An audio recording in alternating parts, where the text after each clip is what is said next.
Welcome everybody. I am John Ryan and this is the Predictive Playbook for the financial markets. Specifically, I'll look at cryptocurrencies and the Forex in general. And we'll touch upon some of the sports industry stocks that are available like DraftKings, Endeavor, MGM, and the like. And my co-host Steve Merril is finishing up his great show over at WagerTalk today, which is the flagship show, in my opinion. It's must-see viewing. If you haven't seen that, make sure you get over there and check it out, because it's one of the best shows on the planet for sure. They have 74,000 subscribers, I think, now, and our aim here, since we are powered by WagerTalk and SportsMemo.com, is to get pretty close to that number here over the next 12 months, and we appreciate everybody stopping by to view these shows and also to subscribe and hit the bell when you do. That would be awesome and greatly appreciated.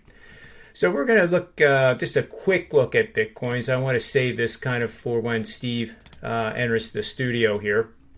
And what we have here is the breakout. So you might be able to see this line right in here, the trend line that I drew in last week's show. And at the time, we were here. And it looked like we were going to get a test of this. But the resiliency of this market and just simply failing to go down set up this opportunity, because the sentiment reading was really low. And now we've started to turn up and turned up in here. And this is kind of like a neutral reading. 60 is not anything to be concerned about. And we can shop around in here, even touch 70. It's when we get through 70 on sustained days that things get a little confusing, I think. So this was the day after the news that Amazon was planning on adding Bitcoin as a payment method and possibly other cryptocurrencies as well, as early as the end of the year. And obviously there's probably no other company other than maybe the size of a Google or the size of Apple that could actually pull this off and do everything that is necessary in the QA, quantitative analysis process, quality control, the testing that would need to be done before 100% confidence would be there for them to accept the cryptocurrencies as a form of payment. But it's further evidence that the fundamentals for cryptocurrencies are building, and they're quite strong, and they're getting stronger. Literally each and every quarter, something new comes along that adds more support, more strength, and the blockchain technology is clearly way beyond the proven process type of step. You know, it's a proof of concept that was years and years ago, upwards of 20 years ago. Actually, is when I believe it first started being worked out, and now we've come this far. And we have currency futures that are Bitcoin futures.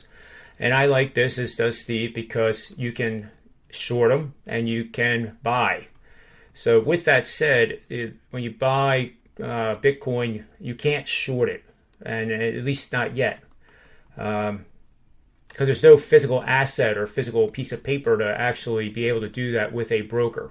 Maybe that's in the horizon, but I like being able to play ups and downs. And as you know, Steve and I got short at 58,000.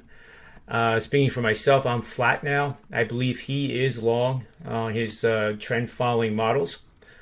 And let's take a look at some of the other things that are going on here too, because the valuations of some of these stocks in the S&P 500 are starting to get my attention. And we keep seeing these. This linear progression here is very strong. And of course, you have these pullbacks, but they're quickly absorbed because of all the money that's in the Federal Reserve System that's being flooded into the economy in the aftermath of the pandemic. And it has to find a home, and one of the homes is the market. And this has been going on in a linear fashion here for a very long time. We're now, if I can highlight the broader, we made another new high, all-time high, 44.1675 on the S&P SPOO futures, and that now is kind of failing, drifting lower. I'll put it. And we have Steve Merril in the house. Hey, Steve, what's going on? What's up, John? Not too much. Pretty much a lot of things are going on, really. We have the Aaron Rodgers situation. Yeah, crazy. We have the Olympics. We have the U.S. soccer team, where WagerTalk's Tony Mejia just sent me a couple messages, and it didn't sound like it was a favorable outcome for our U.S. team. But I guess there's still a lot more to go. And how's your week going so far? Doing well. I mean, and yeah, I'm actually watching more Olympics than I'd planned. I'm not really handicapping it or betting it per se. Although I might, if I keep watching it as much as I am, I'll probably start finding some spots. But I do enjoy it. I just find myself enjoying. I've always liked sports. And after doing this for 25 plus years, I don't feel like I like sports as much. It's more of a business for me, and I think it's because these regular season games, for the most part, are so inconsequential in the big picture. But I've always enjoyed playoffs, whether it be the NFL, NBA. I watch all of that, playoffs in baseball, World Series, and I think that's why I like the Olympics, because it matters. Maybe Yep, I'm not too involved sure in maybe does. the semifinal heats, but these finals, these gold medal events, I like, and I think that's what it comes down to for me. I like sports, and I like sporting events that matter. And there's so much content now with regular season games that sometimes you forget that. But yeah, it's been interesting. And the big takeaway for me, real quick, is that the rest of the world is catching up. I mean, we've seen that in basketball. U.S. women's team, 29-point favorite last night, only win by 9. They were struggling for a good part of that. The U.S. men's team, of course, lost outright third time in the past month, and they're now a 40-point favorite late tonight against Iran. Even Rob Vino today on WagerTalk today could not name a single player on the Iran lineup. So, I mean, I don't even know how you set a line for that game, but it's all about motivation. But yeah, the U.S. Wow. women's soccer team was actually a slight plus 105, was actually plus money to win the whole thing. The U.S. men's basketball team was the smallest favorite they've ever been. So the rest of the world is catching up, to say the least. Yeah, no question. I had a pick that I put out on Twitter. I think you actually saw. I was in women's swimming, and I know swimming pretty well. Probably the only thing I've done more of than what we're doing here. And Tori Husk is the young lady, teenager, 100-meter butterfly. I believe it was 8-1 odds, 7-1, whatever it was. It was juicy, Yep. and felt really good about it. Actually, I thought, from my experience with swimming in big meets, that she was out there in the burner lanes, as they call it, lanes 1 and 2. She was in 2, and she led. She led all the way to the end. She lost the gold medal by 16/100ths of a second, Wow. and she did not medal. She lost the bronze by 1/100th of a second. It Unbelievable. was it was the most incredible race I've seen in years.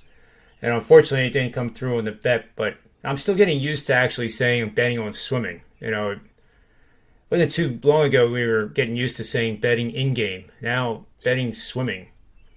Yeah, And of it's course, Tony Finn, on the Manny's Pub show, how he gets, well, I guess it's either confused or carried away.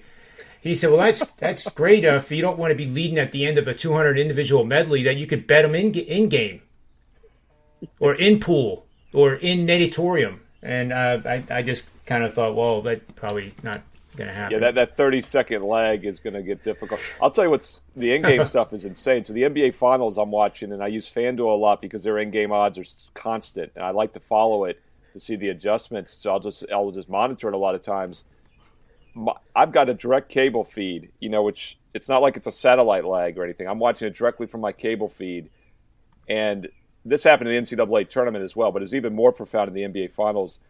The live betting lines on the app were at least 2 possessions ahead of what I was seeing on TV. There were several Yeah. times where both teams had scored because they had the running score, and neither team had taken those shots yet. It's just insane. I mean, obviously they have a direct feed to like the league, I guess, to the NBA, but it was insane. I mean, it was a good 30 to 45 seconds ahead of what I was seeing on TV, and then on top of that, you get the rolling lag. So basically, you have to just do it like at commercial breaks or timeouts or end of quarters. I mean, that's what it's come to. But I was just dumbfounded by how far they're ahead, how much of a lag there was on the cable broadcast I was getting compared to what was happening in real time. I didn't think it was 30, 45 seconds.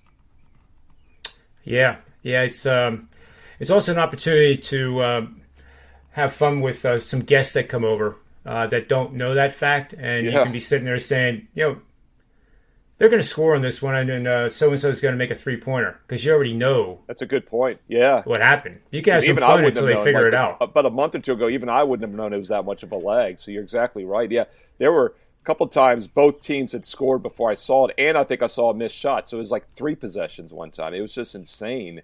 Yeah, I like that. The Karnak, you can be like Karnak the Great or whatever, and predict the future. Yeah. I mean, you'd be a true Nostradamus then. Win some bar bets. Manny's Yeah. Pub doesn't put up with that. No gambling in Manny's Pub. No. I mean, it's all paper. The gambling at Manny's Pub is all paper. Paper trading. Yep, absolutely. Speaking of paper trading, I thought of you on Sunday night when Bitcoin gapped higher. And I'll tell you what, John, I went back and looked at the cash market because that, of course, is nonstop. And I've got a theory for you before I begin, so I'll throw this out to you. I haven't run this by anybody. It was just in my head yesterday. But, we've been talking about how the futures markets coincide with the cash markets, and I actually have been trying to figure out how much do the future markets move. And I think the future markets are probably just following the cash markets because they're so much bigger, and there's some hedgers that keep the prices right. But I'm starting to wonder if there's some arbitrage that's happening, there's going to happen, and just some manipulation. Because if you look at the close Friday night around 5 p.m. Eastern, it was around 32,000 or so Bitcoin. And within a few hours after the markets closed, it started to shoot higher, never went lower. So that when it reopened 48 hours later on Sunday evening, instead of 1 hour later like it does every night, it was literally $5,000, $6,000, $7,000 higher. And if you can move the cash markets, I guess is what I'm getting at. And maybe I don't, some people might be able to, but of course the Amazon news is what came out Sunday that they're going to maybe start accepting Bitcoin at the end of the year. If you know something's coming out, or if you could put something in the news, if you're like an Elon Musk or whatnot, maybe the future markets aren't big enough to make it worthwhile, but you could basically, go long at the close Friday on the futures contracts, knowing that you're going to have a gap open higher 2 days later. I mean, it's a potential problem. And we are seeing a lot of heavy moves on Sunday night, and we're seeing them a lot on Tuesdays as well, and it happened on Monday this week because of the gap open. Yeah, I guess the gap open was largely because Amazon said that they are going to accept it as payment as early as the end of the year, and they're considering other cryptocurrencies other than Bitcoin. So I think that is what really got this thing, juiced to the upside. It obviously, I can pull the chart up here. But what's interesting, though, is if you look at the cash market on Friday night, literally a couple hours after it closed, the future markets, it started jumping. This is like Friday evening. It wasn't like Sunday morning when that news came out or whatever. It's as so maybe someone knows. People always know, so that's why price action is the ultimate truth. But and the greatest in-game, that price action is like the app with the in-game odds before the public sees it, which is my cable feed on TV. I mean, that really is the analogy there. But it was within a couple hours of the futures markets closing Friday. It just took off and then went steadily up over the weekend. So that's what got me thinking that way, because I know the news moved it, but it really, within an hour or two, the cash market started to move before the weekend. And you see the gaps in our charts because we're looking at the futures contracts there. But obviously, that gap was a steady rise over, Saturday and Sunday morning to get there. And by the way, right. that wick on Monday's candle is right around 41,000, which coincides to that high about a month ago in the middle of the chart. And that was also around a Tuesday, I believe, June 13 or so. It was also a Tuesday. So we've seen a lot of these crazy moves on Tuesdays and Wednesdays. We see the gaps over Sunday nights, but then we see the big volatility on Tuesdays and Wednesdays. So we'll see how it plays out tomorrow. Today's kind of been a quiet day so far. Yeah, it's the chart's interesting because you have the inverted hammer kind of candle yesterday. Golfing. Yeah. And usually on these candles, the wick area, when you rally this much and then there's a profit taking or whatever, and it closes down here, and there's a wick of that size, you usually get at least a retest or a follow through the very next day. And it's kind of subdued trading. I don't know if it's because of the Chinese tech sell-off that's going on, which is causing our S&P 500, NASDAQ, Dow Jones to be going down. Yep. But it could be putting a pause on this, but with Amazon now behind it, it's just another piece of the fundamental puzzle that supports the long-term benefits of cryptocurrencies. So we don't know yet whether this is going to be the move that sends us to six figures. But I do think in time, and it might take years, but in time, six figures is reasonable. The demand alone from Amazon would be enormous, just huge. And not only that, it just legitimizes it even more. Because keep in mind, the biggest problem that Bitcoin has had for years is legitimacy. And that's why Tesla and Elon Musk and, some of the banks doing it helps. The ultimate legitimacy, obviously, would be the U.S. government. And that was actually the big weight against it was, the fact the U.S. government was kind of against it. But they're really not anymore. The IRS code treats it as property, which is interesting when, as far as long-term gains and stuff. And then, all these countries, including China, the U.S. has to catch them now. They're all going to have their own type of crypto. So Bitcoin's not going anywhere. I think that's kind of established now. And if it gets more legitimacy with an Amazon or like a Walmart or something, that would be what sends it. But we talked about it last week here. Once again, we're not financial advisors. We're just speculators, and this is our opinion. But I'd said last week that, I've said for months that 30 was the support, and then I moved it to 29. It tested 29 last week and held. And I even told you privately, a few days later when we were talking, is that I really think that's the bottom. And we said it on the show as well last Tuesday. And even if it wasn't the bottom, the risk reward was just so fantastic because you could set your stop loss like at 28 and have unlimited run, like you said, if it goes to six figures. And I hated this gap open because I went long yesterday. My trend following method turned over after Friday night. And that's why the gap open just irritated me so much because I was already looking for a reason to be long and just anxiously awaiting. So I obviously had to pay a premium to get in, but I still did it. And, I'm going to lose a little bit more if it goes down because the stop loss is a little bit of a gap now. But it's still the risk-reward ratio is just fantastic. I mean, you're still looking at, even if you're getting in today, you're only looking at about an 8 to 10,000 downside with unlimited upside. Because I really do think the floor is in. I think all the speculators were washed out when it went from 60 to 30. And now if you get any kind of news like an Amazon or anything else, it could skyrocket. But the risk-reward is setting up really good to the long side for the first time in a while. It is, and I'm definitely looking to buy on pullbacks in the futures.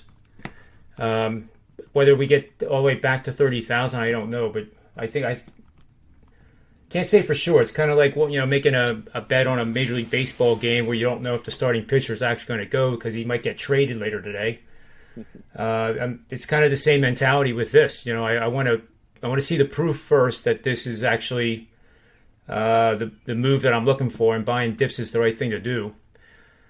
What I have up here, Steve, I didn't mention this to you for the show, but I just reminded myself about 10 minutes ago that Apple reports earnings this afternoon after the close.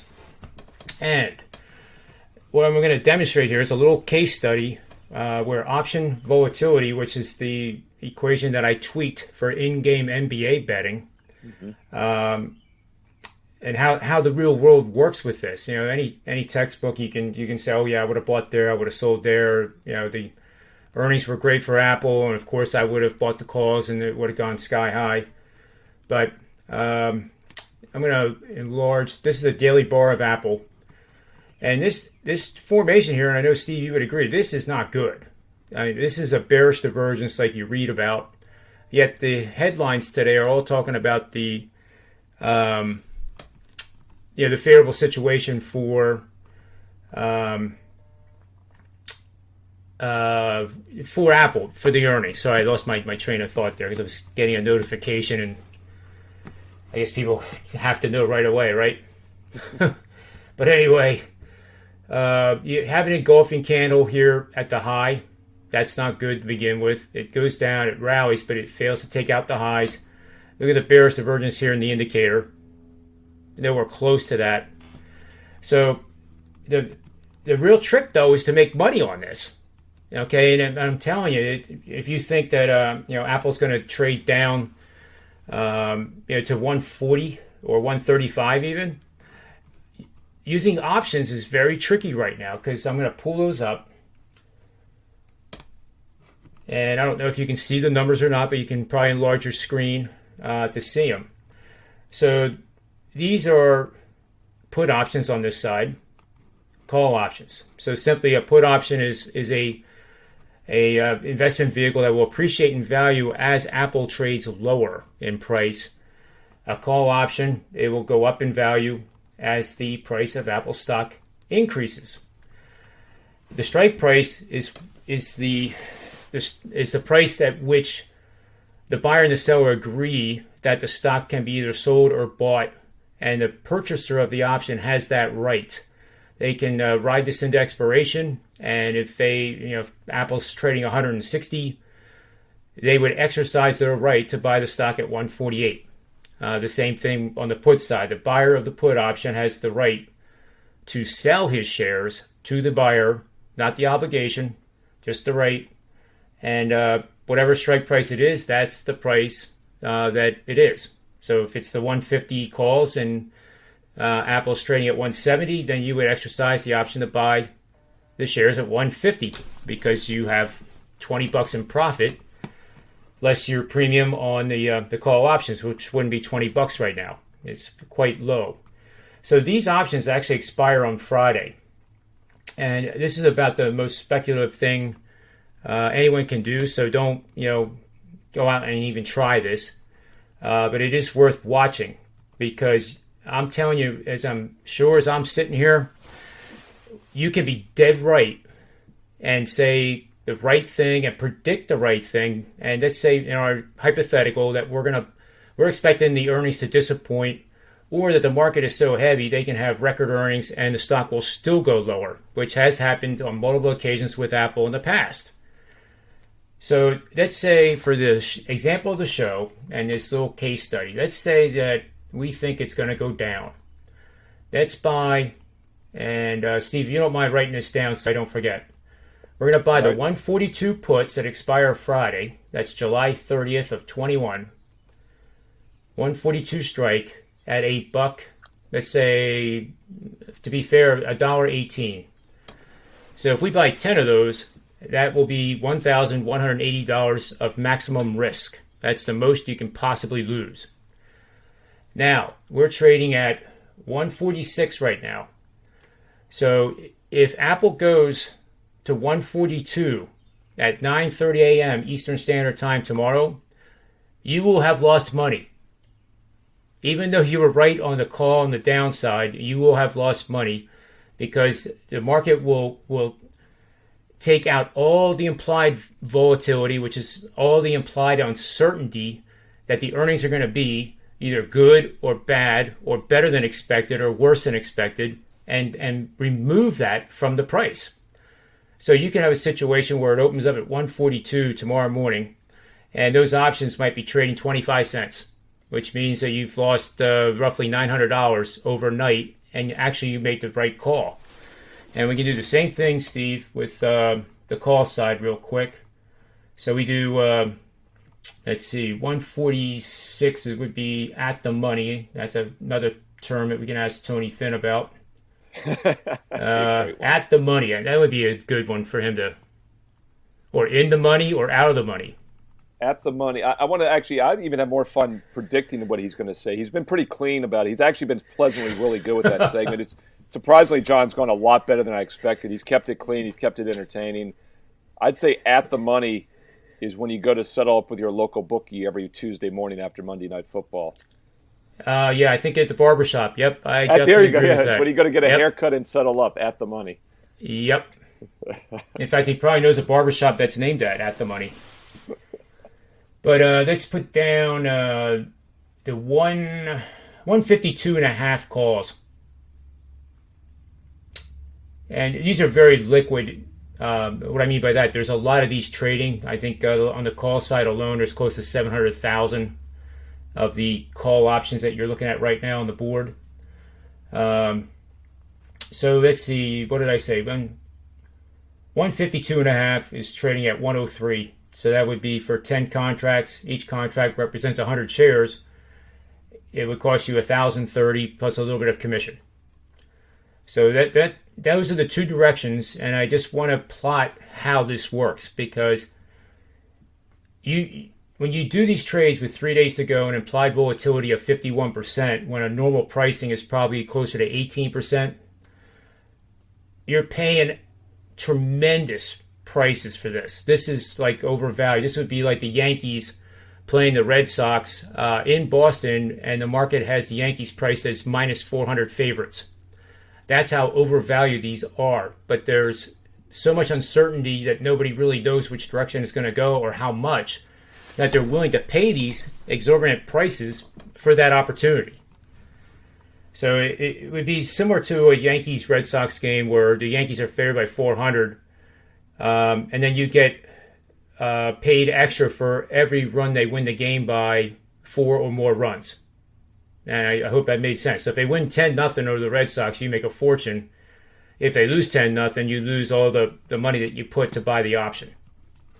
Right. And I mean, the options also are kind of like what I like about futures contracts is there's a lot of leverage built in as far as, the volatility. And if you look at like the VIX right now, the VIX is like 7% up today. The S&P is up like 1%, because the VIX is basically the S&P inverse, but it moves a lot quicker and heavier. We saw that last Monday. It moved like 30-some% in one day when the S&P had just moved, 3% or something.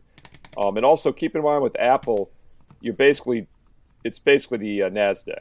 I mean, they're about 80% correlated over the past few years. I think right now it's like 67, but if you look a month ago, it was like 83%.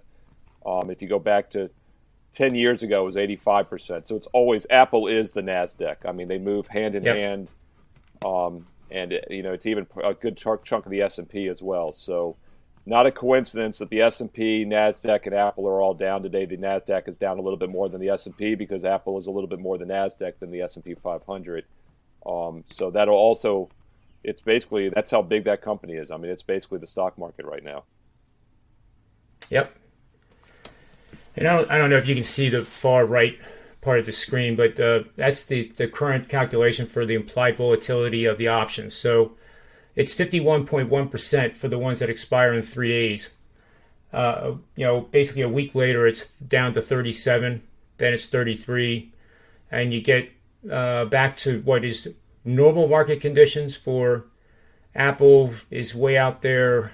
Actually, it's pretty much 30%. Historically, this is high.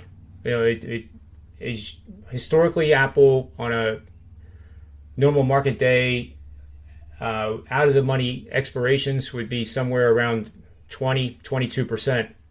So again, it reflects the uncertainty of how much further is this market going to go, or is it going to turn around and go down? And people use these options to hedge. They also use it to speculate. In our case study here, we're using it to speculate because I want to show that you can be dead right and end up losing money. And I know it's a crazy concept, but I actually hope that Apple either goes up to 150 or it goes to 142 after the earnings are released, and that'll happen. Yeah, I mean, it's priced in. There's a lot of smart people in the financial markets, and they're all looking at, the possibility of a big move, and it's priced in. It's the same thing with the meme stocks, whatever you want to call them. Those options are off the chart. I mean, it can move like 50%, you still don't make money. It's insane. I mean, because they know it's got crash potential written all over it, and it's hard to short them. So everyone's protecting to the downside with put options, and it's priced in accordingly because it's a two-way market.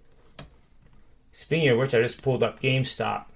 And, this is, I'm just reporting this. I wouldn't, even with 40 years of experience of being a trader, I would not touch this with a 10-foot pole.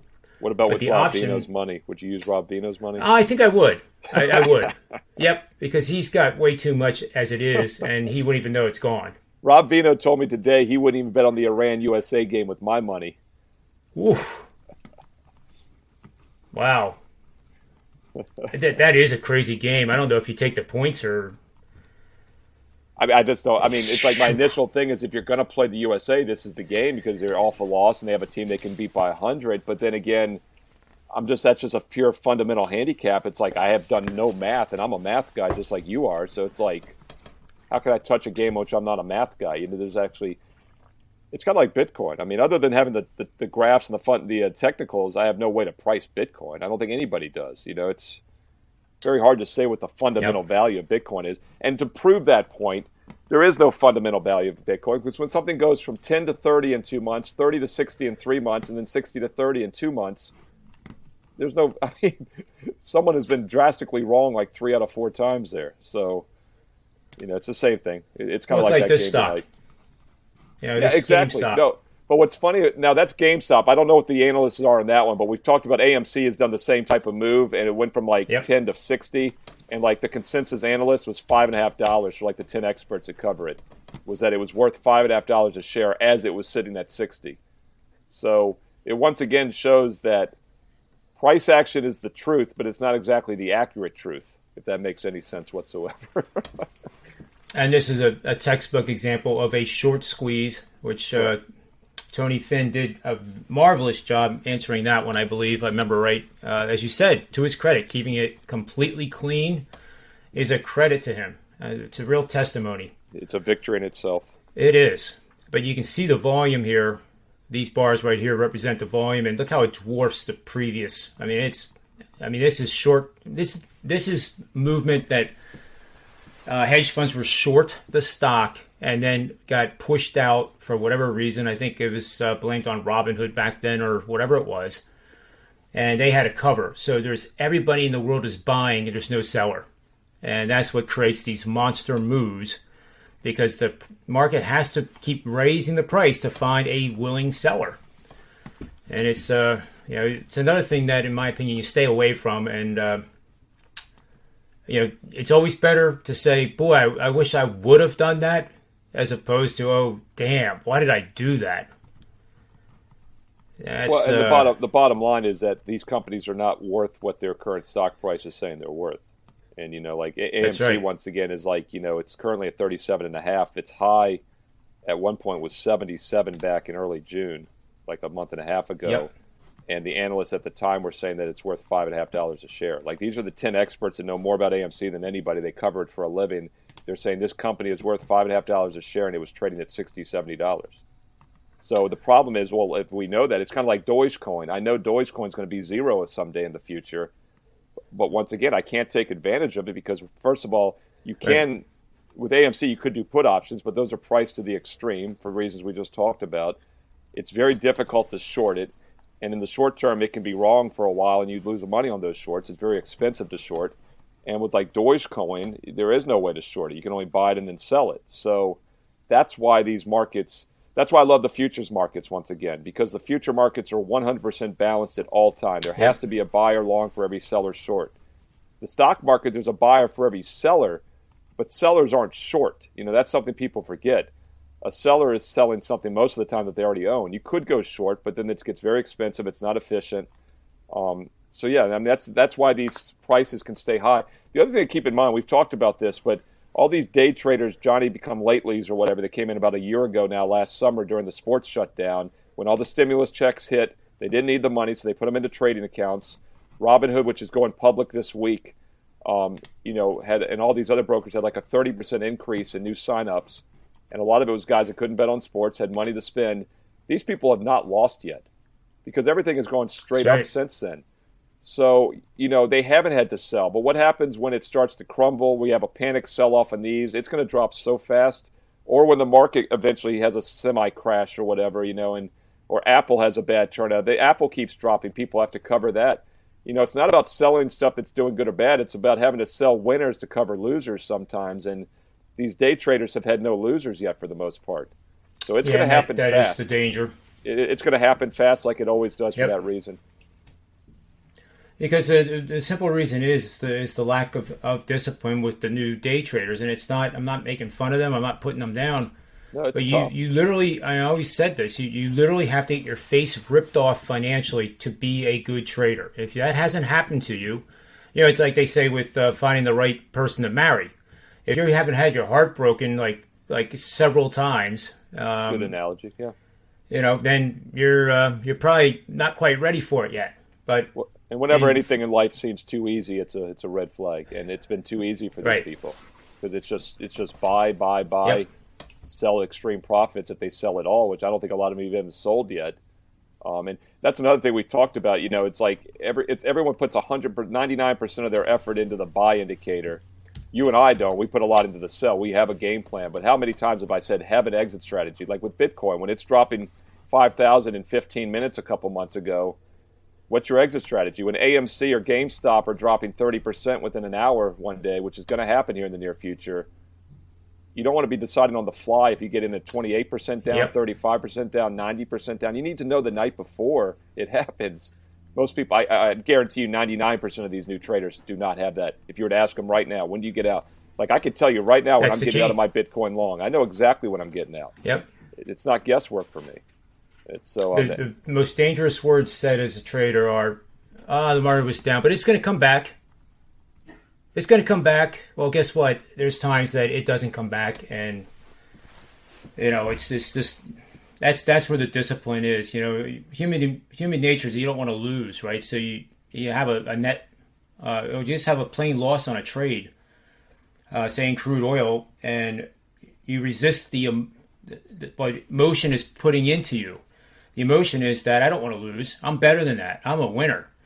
But the market doesn't give a crap whether you think you're a winner or not, and it'll move accordingly. And a lot of times in trading futures, especially, it will go against the general public and that sentiment. It's very, very similar to sports betting, where you get public enthusiasm on a team. We're seeing it right now after the All-Star break, and I happened to turn on the WagerTalk Today show just to kind of say hi to you guys, and man, my timing was great. Rob Vino is mentioning my name, and of course, every time I hear my name on that show, first I'm flattered, but then I kind of was like, was it good? And he was talking about Baltimore. So Baltimore, since the All-Star break, has been the best team to bet on. And granted, it's an 8-game sample size, but nevertheless, you would have made $581 on those 8 games, betting $100. So that's the sentiment that I'm talking about. And one of the worst teams is a team that the public, I think, fell in love with going into the All-Star break, the Toronto Blue Jays. And they went 1-5. And the only team worse is that Double-A team down in Arlington. What are they called again? Yeah, the Rangers, who play the biggest money burner in baseball tonight, the D-backs. And I just realized I got to jump and do the baseball show as we speak. We were running behind on WagerTalk today, and I thought we'd be late on that show, but I just realized we're going live in like 1 minute. But yeah, so check out WagerTalk today for Rob Vino's baseball. I gave you a shout out for this show at the beginning as well, and then we did a bonus episode because the internet crashed on us. But yeah, I'm going to do MLB First Pitch right now, WagerTalk TV, and then catch Manny's Pub at 4 Eastern tonight with Tony and Rob. Yeah, that's awesome. Make sure you catch this MLB game, guys. And on behalf of Steve, myself, and the Predictive Playbook, may all the wins be yours.